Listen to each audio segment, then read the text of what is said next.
dubartiin hedduun of ajjeesaa jirti furmaanni of ajjeesuu tahee jira namni amma arra hundi keessanuu haakatti isiif dubbannu isiifdhaaf wanti jennu kun namni isii hubatee ni jiraahi gaafa isiin viidiyoo san post gootu koomantii jalatti maal taate maal dhabdeer dhiisi jee namni koomantii gaarii barreessiif ni jiraa hin jiru maaliif carraan dubartoota kana ta'e namni dubartii hubatu ni dhabame jechuu miira isii isina miidiyaa kanarra dhufte yoo ka ibsutte miidiyaa kanarratti illee waan arrabstaniif waan gaarii waan hin barreessiniif namni akka fedhinnaa isa deemu mirga qaba sinigalee feetu akka oromoo ta'uu qabdi feetu ammoo akka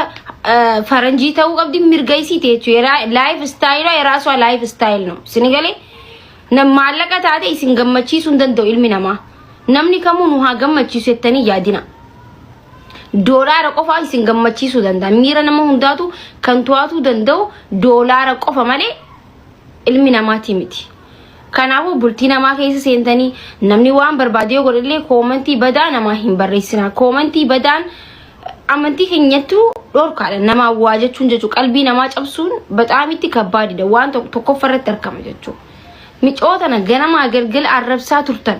gaafa isi makiinaa bitullee isa kabituu qabaati dubartii taatee akkamii bitta waa hedduu jechuu turtan isin galee koomantii kanarra amma warri arra isi bochu hundi irra guddaan warra isi qeequ ture warra isi arrabsu ture maal isin irra goote yoo jedhame isin gaafate waan isin goote takkan qabu garuu isin aarsteechu maaliif jireenya keessanii gammachuu waan hin qabneef jireenya namaa gammachuu dhabsiistanii jechuu dhugaa walii himu bareeda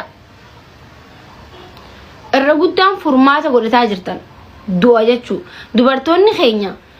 warri ammallee jirtan jechuu warri jechuun yaada kana kana keessa jirtan furmaata of ajjeesuu hin godhinaadha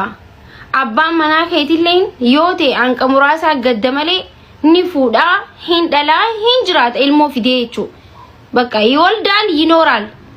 allaqa kan miidhamu harmee keetii fi abbaa kan kee fira kee obboleeyyan kee qofa zalaalam alam gubachaa kan jiraatan isaan qofa maybe sababa abbaa manaa keetillee of ajjeesuu dandeessa jechuudha amma sababa waa'ee boonii osoo hin ta'e waa'ee dubartoota biraatu tarii abbaan manaa keessi aarsee dubartii biraa jaalatee waan ati yaanne godhuu tanta yihid isin galee siifillee jireenya biraa ni jira akkuma inni dhiisee jireenya biraa filateetti atillee kabraa filachuu mirga guutuu qabda Gizuma hundaa'u hin himna jechuu kana dururraa eegalee ni dubban ifiin ajjeesina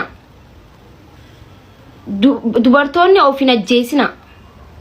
waan fedhe rakkoo fedhe sittaatullee ummaa kan kee kan si deessee waggaa baatii 9 guutuu gara si baadhatte siif jecha cabxee siif jecha gurraachoomtee siif jecha waamee qataate san yaadadha wandi biheed wandi maxalannaate dhumatte